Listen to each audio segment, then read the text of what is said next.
Hello students, कैसे हैं आप लोग। आशा करते हैं सब कुशल मंगल होंगे, एकदम स्वस्थ तंदुरुस्त और गर्मी का मज़ा उठा रहे होंगे। आप लोगों का फिर से आपके अपने यूट्यूब चैनल कॉमर्स जोन में एक बार स्वागत है। और बहुत दिनों के बाद आया हूँ। इसका मेन रीज़न ये है कि तबीयत मेरा अस्वस्थ था, इसके कारण बहुत दिनों के बाद आया हूँ। लेकिन देर आया दुरुस्त आया। ठीक है, हम लोग ये आज एक नए टॉपिक से प्रारंभ करेंगे। 12th का इशू ऑफ डिवेंचर। चैप्टर का क्या नाम रहेगा बाबू? Issue of debenture. और ये इशू ऑफ डिवेंचर जो है कंपनी का पार्ट है। किसका पार्ट है? कंपनी अकाउंट का पार्ट है, जिसको हम लोग बहुत ही अच्छे से पढ़ेंगे। और इस चैप्टर में हम लोग कवर अप करेंगे कि डिवेंचर्स होता क्या है, आखिर किसको बोलेंगे डिवेंचर्स।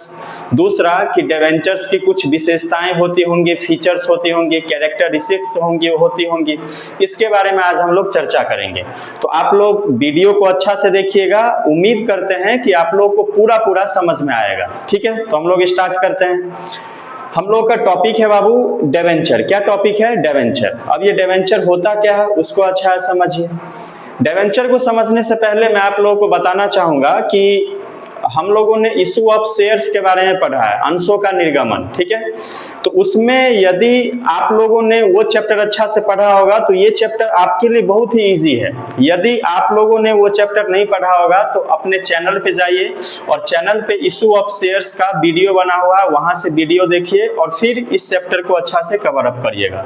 जो बच्चे इशू ऑफ शेयर्स अच्छा से पढ़ लिए हैं उसके लिए चैप्टर बहुत ईजी होने वाला है। जो नहीं पढ़े हैं उसका भी सॉल्यूशन है, आप वहां पे जाइए, वहां से कवर अप कर सकते हैं। तो चलिए हम लोग स्टार्ट करते हैं इशू ऑफ डिवेंचर। अब ये होता क्या है, तो आप लोगों को मैं कुछ बेसिक एग्जांपल देना चाहूंगा पहले, उसके बाद मैं बताता हूं ये होता क्या है।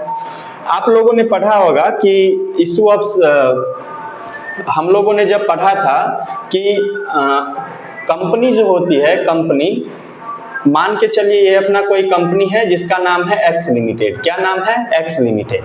ये कंपनी अपना एक्स लिमिटेड है और कंपनी क्या चाहती है? फंड रेज करना चाहती है। क्या रेज करना चाहती है? फंड, यानी पूंजी जुटाना चाहती है। क्या जुटाना चाहती है? पूंजी। कंपनी को फंड रेज करने के लिए, पूंजी जुटाने के लिए किसी भी एक व्यक्ति के पास इतना पैसा होता नहीं है कि कंपनी का पूंजी उसके लिए पर्याप्त होगा। इसीलिए प्रत्येक कंपनी क्या करती है?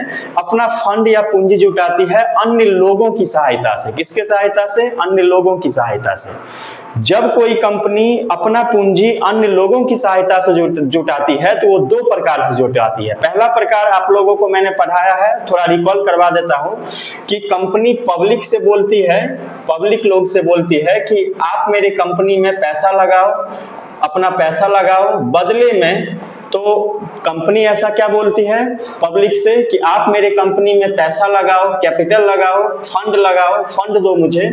तो पब्लिक बोलती है कि हम आपके कंपनी में यदि फंड देंगे तो मुझे क्या प्रॉफिट होगा, मुझे क्या फायदा मिलेगा।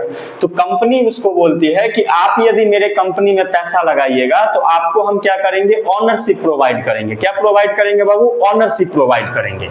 और ये ऑनरशिप प्रोवाइड करेंगे तो लोगों के मन में क्या होता है? मन में लड्डू फूट जाता है कि अच्छा थोड़ा सा पैसा देने से हम कंपनी का मालिक बन जाएंगे, तो क्यों ना पैसा दे दे। ठीक है कि नहीं है? तो लोग क्या करते हैं? कंपनी में अपना पैसा लगाते हैं। तो पैसा जब लगाते हैं तो कंपनी इसको क्या करती है? अपना ऑनरशिप प्रोवाइड कर देती है। चूंकि कंपनी में एक व्यक्ति के द्वारा पैसा नहीं लगाया जाता है, इसीलिए ये जो ऑनरशिप होती है छोटे छोटे भागों में डिवाइड हो जाती है। कहां पे डिवाइड हो जाती है? छोटे छोटे पार्टों में डिवाइड हो जाती है। जिस छोटे छोटे पार्ट को ही हम लोग क्या बोलते हैं? शेयर्स। क्या बोलते हैं? चला शेयर्स। क्या बोलते हैं बाबू? शेयर्स। ठीक है, तो पहला प्रकार से कंपनी इस प्रकार से पूंजी जुटाती है। चूंकि कंपनी सभी पैसा पैसा शेयर्स के माध्यम से नहीं जुटा सकती है। और दूसरी बात यह है कि शेयर्स के माध्यम से जो कंपनी फंड जुटाती है उसका मेन डिमेरिट आप बोल सकते हैं ये होता है कि लॉन्ग टर्म के लिए कंपनी को यदि पूंजी चाहिए तो लॉन्ग टर्म के लिए शेयर्स के माध्यम से एकत्रित नहीं हो पाता। ये भी हालांकि ये भी लॉन्ग टर्म का ही पार्ट है, ये भी लॉन्ग टर्म कैपिटल का ही पार्ट है, लेकिन इसमें अस्थायित्व तो नहीं होता, स्टेबिलिटी नहीं होती है, जिसके कारण कंपनी अब दूसरा तरीका अपनाना चाहती है। और वो दूसरा तरीका सेम वे से अपनाना चाहती है। और दूसरा तरीका का क्या नाम है कि कंपनी फिर पब्लिक के पास जाती है और बोलती है कि आप मेरे कंपनी में पैसा लगाओ। क्या लगाओ? पैसा लगाओ। तो पब्लिक फिर से क्वेश्चन करेगा कि हम आखिर आपके कंपनी में पैसा क्यों लगाएं? तो कंपनी बोलती है कि आप मेरे कंपनी में पैसा लगाओ, ठीक है, और आप मेरे कंपनी में यदि पैसा लगाएंगे, ठीक, आप मेरे कंपनी में यदि पैसा लगाएंगे तो हम आपको एक निश्चित दर से ब्याज और आपको एक निश्चित समय के बाद आपने जितना पैसा दिया है मुझे, आपको हम वापस कर देंगे। क्या कर देंगे? वापस कर देंगे। तो पब्लिक लोग बोलता है कि आखिर ऐसा क्या गारंटी है, आप कहीं लेके भाग गए तो? ऐसा तो हो सकता है ना, या मेरा पैसा आप घपला कर लिए तो, या मेरा पैसा बुरा लिए तो, ऐसा तो हो सकता है।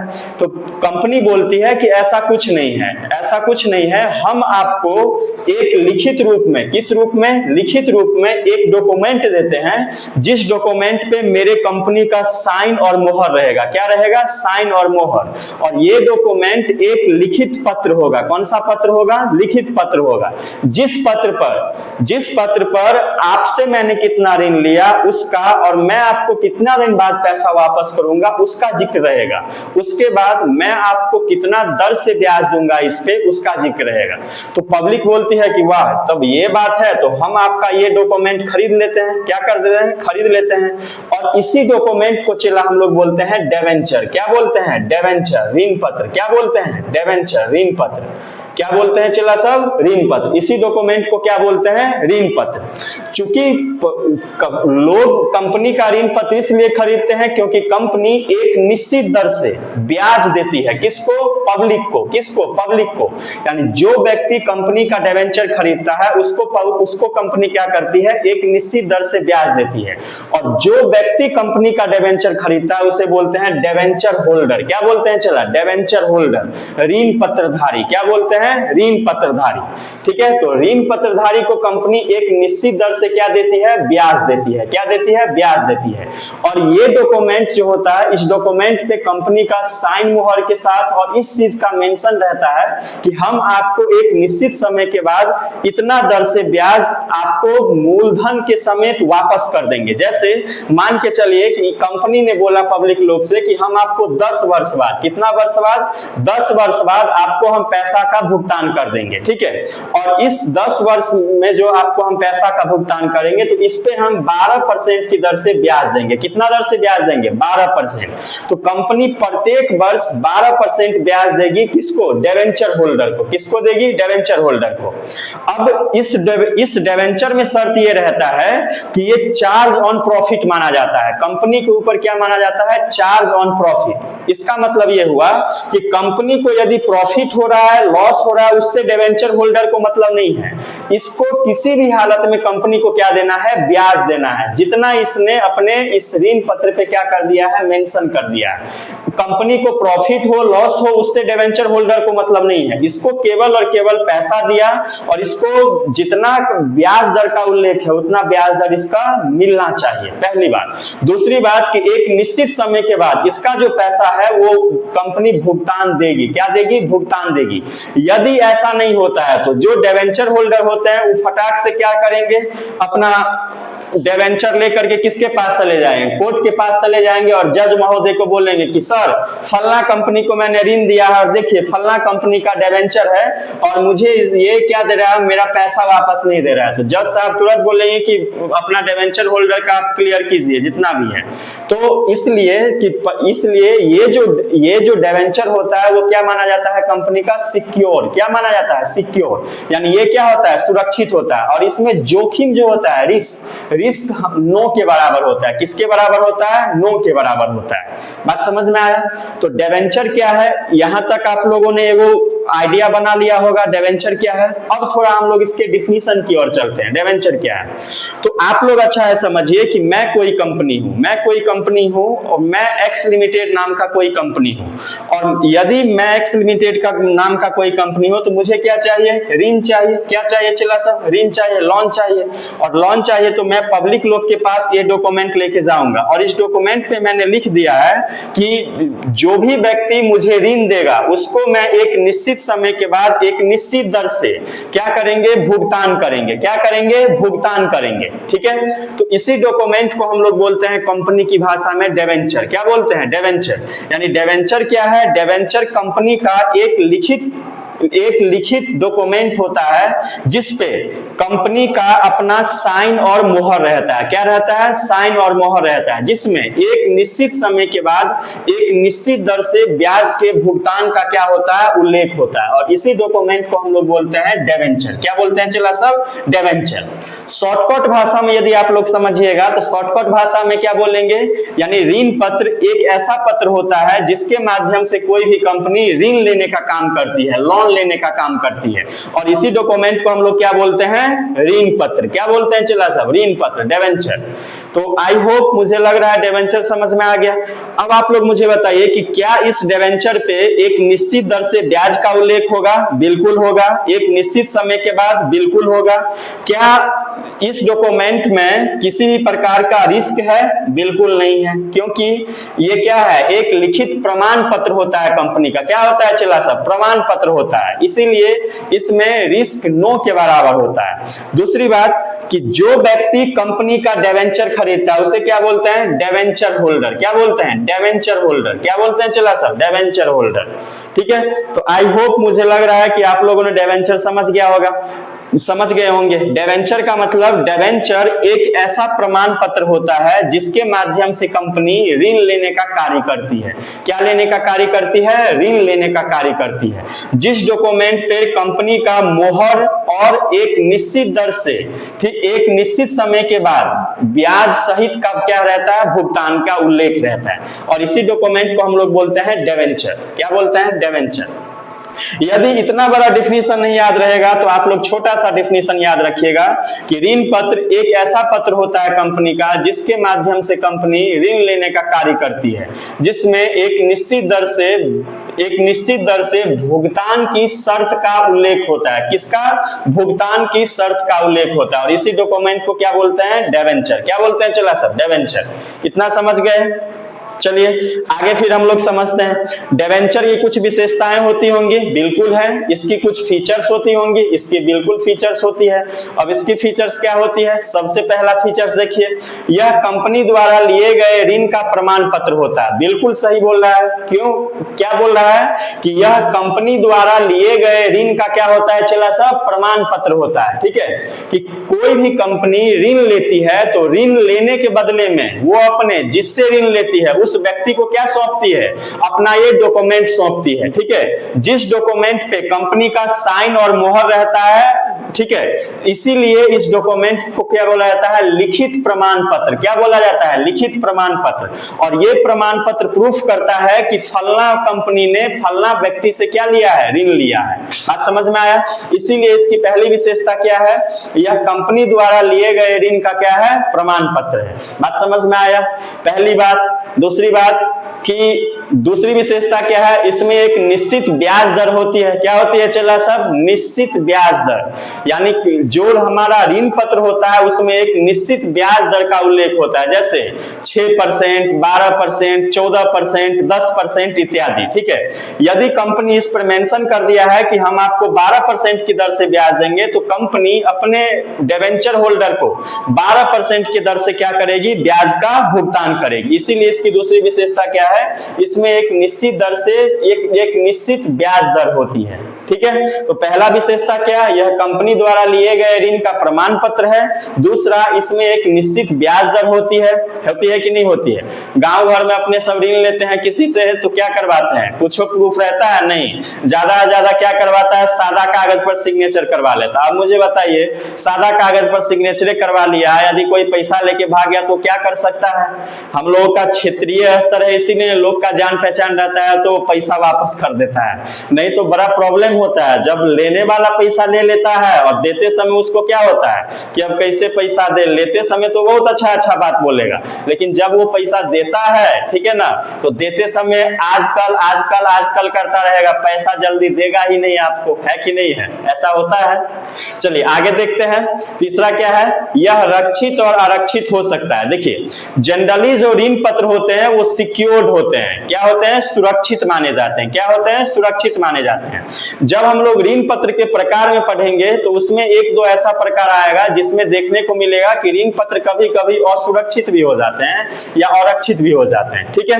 तीसरा चौथा विशेषता इसका क्या है, इसके धारक को मत देने का अधिकार नहीं होता। कैसे होगा मत देने का अधिकार, ठीक है, मत देने का अधिकार इसलिए नहीं होगा, ठीक है, मत देने का अधिकार इसलिए नहीं होगा क्योंकि इसने कंपनी को ऋण दिया है और ऋण के स्वरूप कंपनी क्या कर रही है, इसका ब्याज का भुगतान तो कर ही रही है, पहला बात। दूसरा बात कि ब्याज का भुगतान कंपनी केवल लाभ की स्थिति में नहीं करेगा, कंपनी को यदि लॉस भी होगा तो लॉस की स्थिति में भी क्या करेगा, ब्याज का भुगतान करेगा।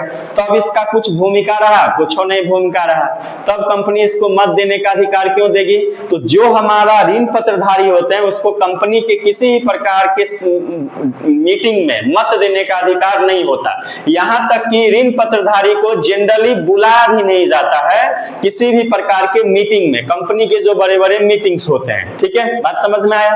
पांचवा विशेषता क्या है, यह कंपनी के लिए दायित्व होता है, लायबिलिटीज होता है, बिल्कुल लायबिलिटीज होता है। क्यों, क्योंकि आप लोग जब पढ़े होंगे तो मैंने 11th में ही पढ़ाया था कि यदि किसी व्यक्ति से व्यवसाय यदि कर्जा ले रहा है या माल उधार के स्वरूप में ले रहा है, गुड्स सोल्ड कर रहा है ऑन क्रेडिट पर, ठीक है, तो वैसी स्थिति में व्यवसाय के लिए वो व्यक्ति क्या कहलाता है, क्रेडिटर।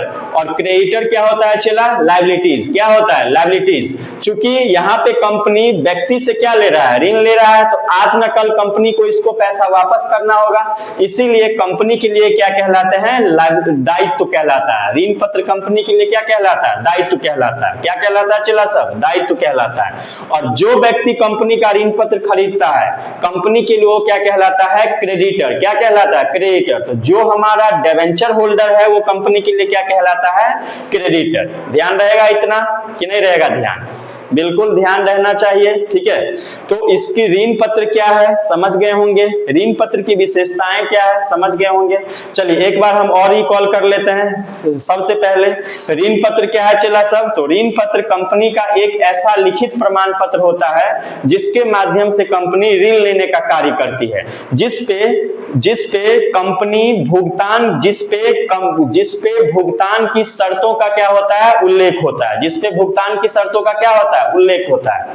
इसकी निम्नलिखित विशेषताएं हैं। पहला विशेषता क्या है, यह कंपनी द्वारा लिए गए ऋण का क्या है, प्रमाण पत्र है, बिल्कुल। दूसरा, इसमें एक निश्चित ब्याज दर होती है, बिल्कुल होती है। तीसरा, यह रक्षित और आरक्षित हो सकता है, बिल्कुल। चौथा, इसके धारक को मत देने का अधिकार नहीं होता, बिल्कुल नहीं होता। क्यों नहीं होता मैंने बता दिया अभी। और पांचवा, यह कंपनी के लिए क्या होता है, लायबिलिटीज होता है, दायित्व होता है। आई होप, मुझे लग रहा है कि आप लोगों ने ये समझ गया हो, आप लोग ये समझ गए होंगे। कल जो हम लोग वीडियो लेके आएंगे उसमें शेयर्स और डिबेंचर्स दोनों में जो मुख्य अंतर है, डिफरेंसेस को देखेंगे। उसके बाद हम लोग देखेंगे कि ऋण पत्र के बहुत सारे प्रकार होते हैं, डिबेंचर्स के बहुत सारे टाइप्स होते हैं, उन सभी टाइप्सों के बारे में हम लोग पढ़ेंगे, ठीक है। तो 2 से 3 क्लास हम लोगों का चलेगा डिबेंचर्स पे मेन, ठीक है, ध्यान रहेगा। चलिए सभी बच्चे को ऑल द बेस्ट, आप लोग अच्छा से रहिए, एकदम भोज खाइए, एकदम अच्छा से रहिए, ठीक है। जिंदगी का आनंद लीजिए, ज्यादा स्ट्रेस लेके नहीं पढ़ना है, ठीक है। पढ़ाई को एकदम अच्छा से करिए, ये नहीं कि बोझ की तरह नहीं पढ़ना है, पढ़ाई को एकदम अच्छा से पढ़ना है, ठीक है। और आप लोगों का जो दिनचर्या होगा वो दिनचर्या को जरूर पूरा करिएगा। ये जरूरी नहीं है कि आप 10 घंटा 12 घंटा 15 घंटा पढ़ रहे हैं, स्ट्रेस ले रहे हैं पढ़ने का, इतना स्ट्रेस नहीं लेना है। 2-1 घंटा पढ़ रहे हैं, एकदम शिद्दत से पढ़िए, अच्छा से पढ़िए। चलिए, तो आज के लिए बस इतना ही। दूसरी बात, सबसे बड़ी बात कि अभी आप लोगों को एक और इंफॉर्मेशन दे दें कि अभी भारत और पाकिस्तान दोनों का युद्ध चल रहा है, तो आप लोग अभी बच्चे हैं और बच्चे मन के सच्चे होते हैं, तो आप लोग भारतीय सैनिक के लिए दुआ करिए, ठीक है, और उनके लिए दुआ करिए, उनके पेशेंस के लिए दुआ करिए, ताकि आपका दुआ उनके लिए काम आए और हम लोग अंतोगत्वा पाकिस्तान पर विजय पाए। वैसे तो पा ही लिए, छोटकिनमा सा देश है पाकिस्तान, है कि नहीं है, ठीक है, करता कम है और फबकता ज्यादा है कि नहीं है। चलिए, तो आज के लिए बस इतना ही, फिर हम लोग मिलते हैं अगले वीडियो में। All the best.